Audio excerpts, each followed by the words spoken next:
Hello and welcome to Online Safety Advice for Teachers, DSLs, Parents and Carers. And today's topic is the possible negative effects of social media usage by children and young adults.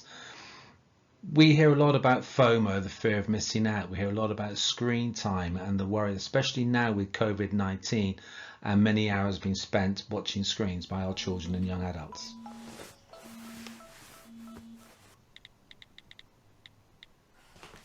I'm running late. Bye!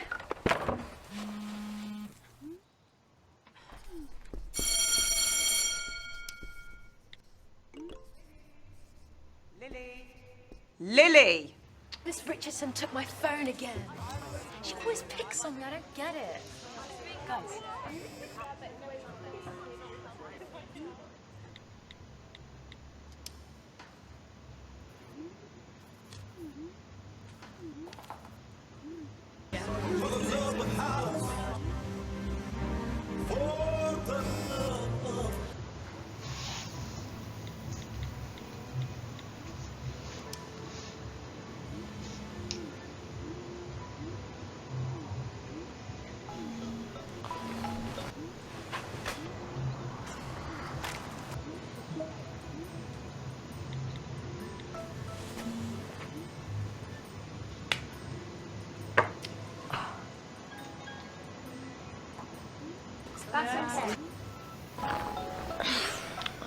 That's not even a word.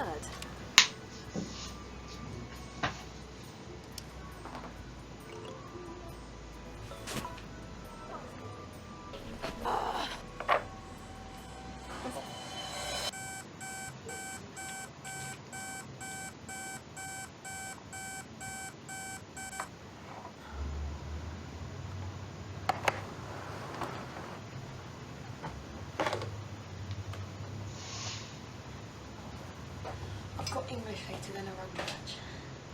Morning. Good morning. You know the rules. No phones at the table. Hi. Morning. Have a good day. Bye, Mum. This is what the Acropolis would have looked like. Hi guys, what are you doing? Hey, the upload shopping day. How did you do that?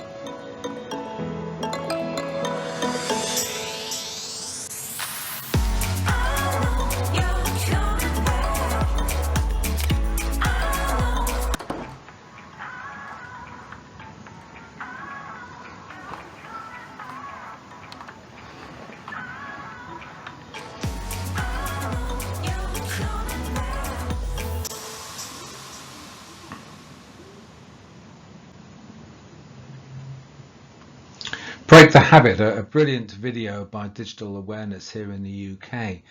And for many years, whilst I've been speaking at schools, I've been an advocate of, well, it's not the device, it's not the internet that's dangerous. It's the fact that it's about behaviour, and in that, appropriate and inappropriate behaviour. So not all social media, gaming and apps are going to cause negative effects on our children, but their behaviour could. So what we must understand that things like the fear of missing out and screen time, they're real risks that can lead to danger. But what we must first of all understand is what are the possible negative effects that too much social media and gaming can cause. So the possible negative effects. Well, we've also mentioned about screen time, but what I must say again about these devices, from smartphones to laptops to Nintendo Switch to TVs, it's very easy to get carried away with screen time. But of course, for me, it depends on what they are watching.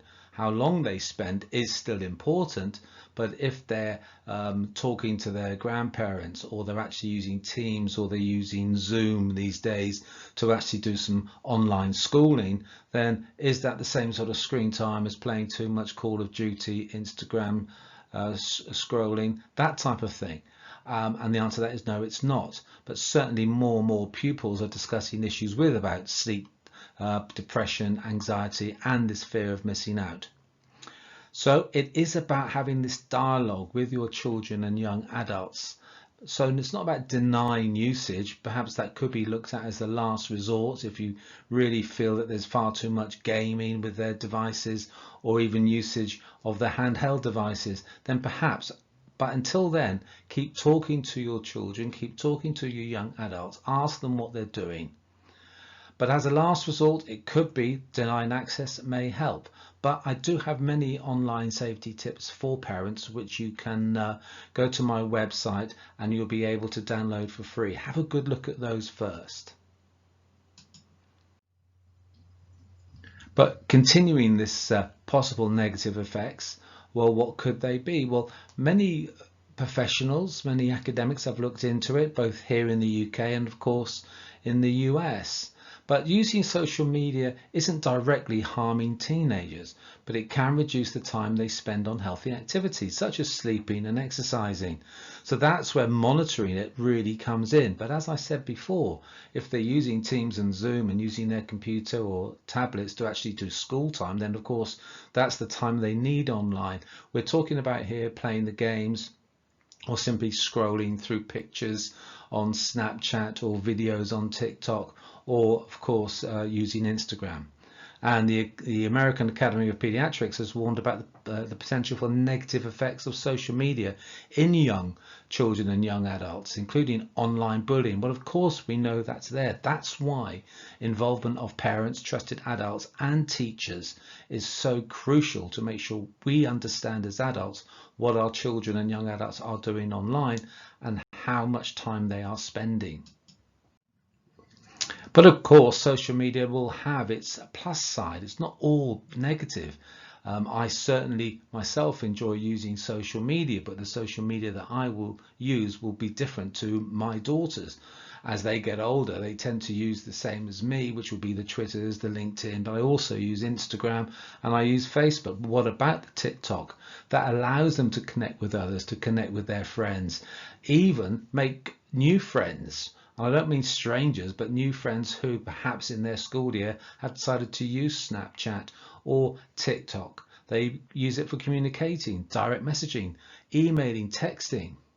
But of course there will be this social media negative side which will consume their time, scrolling, endless scrolling through pictures and videos on TikTok, on Snapchat, which perhaps is carried out or caused because of the fear of missing out. They get to school and someone will say, "Did you see?" And of course that fear makes them stay on it longer. You know, watching the TikTok, watching those snaps, watching games. But of course there's this self-comparison, and that is so dangerous for a lot of individuals. They're forever comparing themselves to other people, and that can have an awful negative effect because it can cause obvious depression.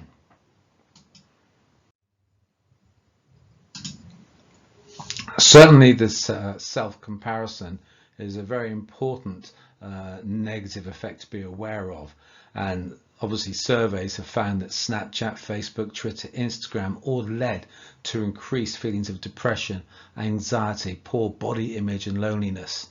And of course it also found that too much passive use of social media, just browsing posts, can be unhealthy, as that's linked to feelings of envy, inadequacy and less satisfaction with life. Studies even suggested that it can lead to ADHD symptoms, depression and sleep deprivation. But I must stress this isn't in all cases, but it does highlight that actually it's not the device, it's not the connectivity, it's actually not even the platform being used, it's actually the behavior of the individual. That's what must be understood by adults. What was interesting is the Royal Society for Public Health and the Youth Health Matters here in the UK conducted a survey of almost 1,500 young people between 14 and 24, asking them to score how each of the social media platforms impacts on 14 health and well-being related issues. What I wanted to highlight here was what they identified, what these experts identified as the most significant well-being related issues.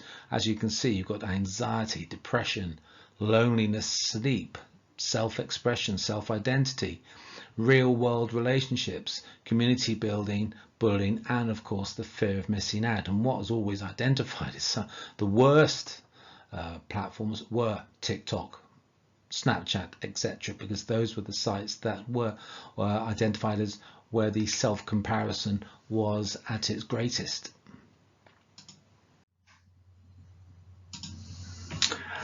Further facts and figures and statistics for 12 to 17-year-olds using social media. And as you can see here, 91% of 16 to 24-year-olds are using the internet for social media and gaming, and that probably comes as no surprise. But social media and gaming is linked with increasing rates of anxiety, depression, and poor sleep. Social media and gaming has been described as more addictive than cigarettes and alcohol. And when it was looked at for the best and worst social media apps for mental health, well, the best, believe it or not, was YouTube, Twitter, and Facebook. The worst ones, because of this self-comparison and the possibility of anxiety and increased depression, were Instagram, Snapchat, TikTok, Discord, and Steam. Those of you that don't know what some of those are, please go to my website at the end and you'll see a resource that identifies all the current popular and favorite downloadable apps by 16 to 24-year-olds. Many times I speak at schools and I speak to parents, and some of the questions they ask, well, what age should a student or a child start using social media? And what I must stress, these are my own opinions, whether it's Fortnite, House Party, Snapchat, TikTok, etc.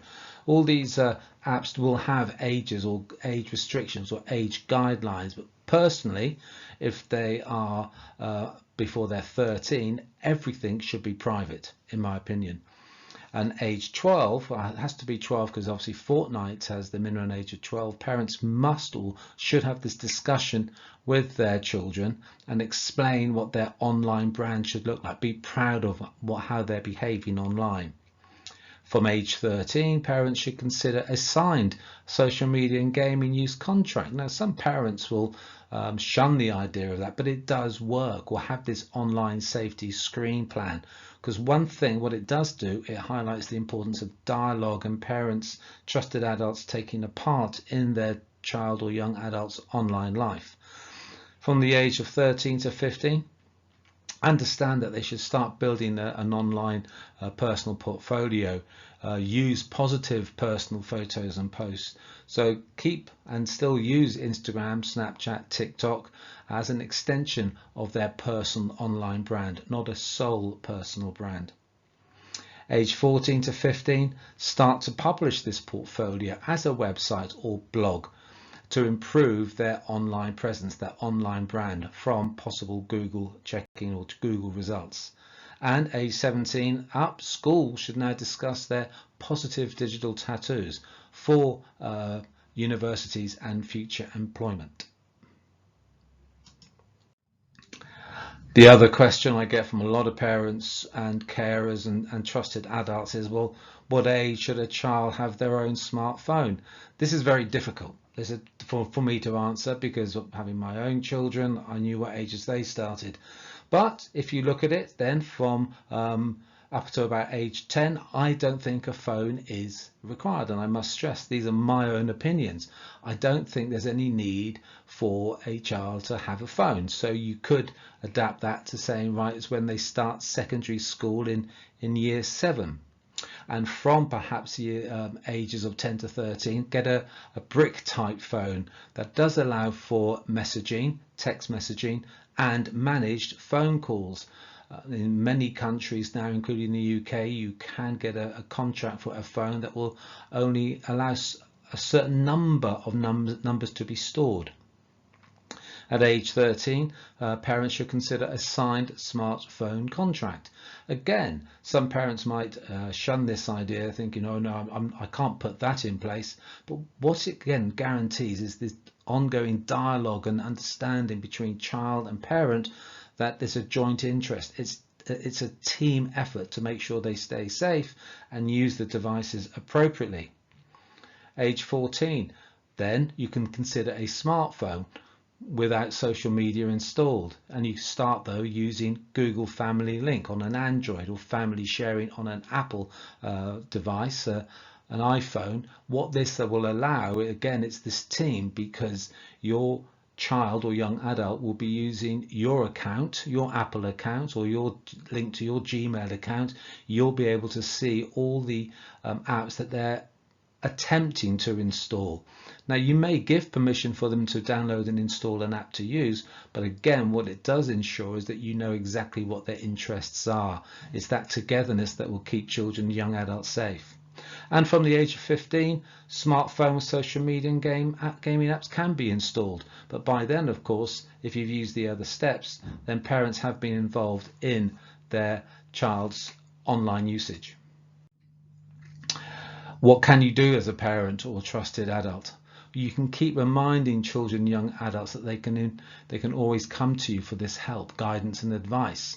Being part of purchasing that device, being part of installing apps on handheld devices, or when they play games, or when they actually start using WhatsApp, WeChat, Kik, Skype, even now with Zoom, Teams, or they might be using these gaming community, which will be Twitch and Discord. Make sure you're there with them, or you talk to them. It's important that they show themselves as being responsible before setting up these profiles. If you do go to my website, you can see these online safety top tips for parents and top tips for young users, and you can adapt those to make sure that the dialogue continues to keep your children and young adults safe. So do use those resources, which I'll show you more at the end. So there are important steps to make sure you can keep your children and young adults safe, especially during COVID-19, with all the virtual schooling that we've had and all this lockdown, and there's been this excessive internet access. We must speak openly with our children about the dangers and even the dangers of online predators. When you first start, it might not be that easy, but do make sure you persevere and keep talking to the children about dangers of social media, gaming, and certain apps and direct messaging. Please make sure that your child only interacts and messages and engages with true friends. And for your information, I use this expression because true friends are friends who do not ask personal questions, which really by definition means they'll be family members, cousins, school friends, and outside school friends. And it's also essential to have security settings in place. Parents should also monitor their child's social media activity. So become friends. Make sure you're part of that closed group on WeChat or WhatsApp or TikTok or Snapchat or Instagram. Be part of your child's life. Perhaps not for long, perhaps it might only be for the first couple of months, but it just shows that this dialogue and this participation with parent and child will really make sure they stay safe. Wherever possible, make sure location services on your child's phone or individual app is disabled. This is especially so for things or social media like Instagram, Twitter, Facebook, as it is possible to establish exactly where the most common place that your child is posted from, and in this case it would be home. There's an app that I use called Life360, which does use location services, which mean we have it as a family so we can all see where each other is. It's not for spying purposes, and of course we use it when we need it. We don't have it all the time. GPS and location services is a great little piece of software to have on the device, but only use it when it's necessary. Certainly it doesn't need to be switched on when you're at home. Also make sure you check on live streaming, choosing a generic screen name and profile picture that hides a child's identity. That's a must. Additionally, in the live streaming app, it's important for parents to monitor their child's live broadcast, be part of their world. Keep things in check by passively watching what your child or young adult's doing. Again, it may just be at the start of their live streaming usage. It doesn't need to continue, but if it does, so much the better. So what can you do if you are worried? Well, any parent or any trusted adult can speak to the school principal, can speak to the designated safeguarding lead. And in the UK schools, I would always say, if you're concerned or you have something to report, do go to the police. In the UK, we're fortunate to have the Internet Watch Foundation and even a reporting process, a report online process to what's called CEOP, which is part of the National Crime Agency. In the UK, you can also call the NSPCC or call Childline or call Mind and other mental health organisations. In non-UK schools, international schools, you can report to police if advised to by the school, really take judgment and advice from the school. But also internationally there's inhope.org, where again you're able to actually report any sites that you may find that your child's been looking at, you want to report them. So in international schools and international countries, it's www.inhope.org. On my website, onlinesafetyforschools.co.uk, you'll see my resources, one of which is the Online Safety Mantra, which I've condensed to just 4 tips that I will always say is something that all parents should remember and keep preaching at home, which will be: don't share personal information, keep your secrets secret. Be kind online as you would be in school. Selfies, pictures, videos, live streaming, what's the impact of that? So perhaps when they're young and starting to use their device to take pictures of themselves, ask permission first. And if you can, don't ignore age restrictions, especially for obviously when on gaming sites, apps and social media. Now, if you do go to my website, you'll see many more resources that you can use. You'll see the full details of the Online Safety Mantra. There's one for top tip for young users, as well as top tips for parents and carers. There's also details of the current popular apps that are very popular for children and young adults to download and install on their own personal handheld devices. And there's also a document that really goes into detail explaining what these apps are, the ages, what the app allows, and actually my own opinion whether or not the app should be used, or actually you should talk about it and say no, you shouldn't be using this. Also, there's details for schools of the bespoke school online safety workshops that are now a must for all pupils, staff and parents. As promised, there's details of my website, www.onlinesafetyforschools.co.uk. And if you have any questions, please feel free to email me on besafeonline@ymail.com. The resources are free, they're downloadable, and you can use them for your own information, or what I advise, perhaps download them and go through them with your children at home, or the students at school, or of course the young adults. And I hope you've enjoyed this, and remember, stay safe and be safe online. Bye bye.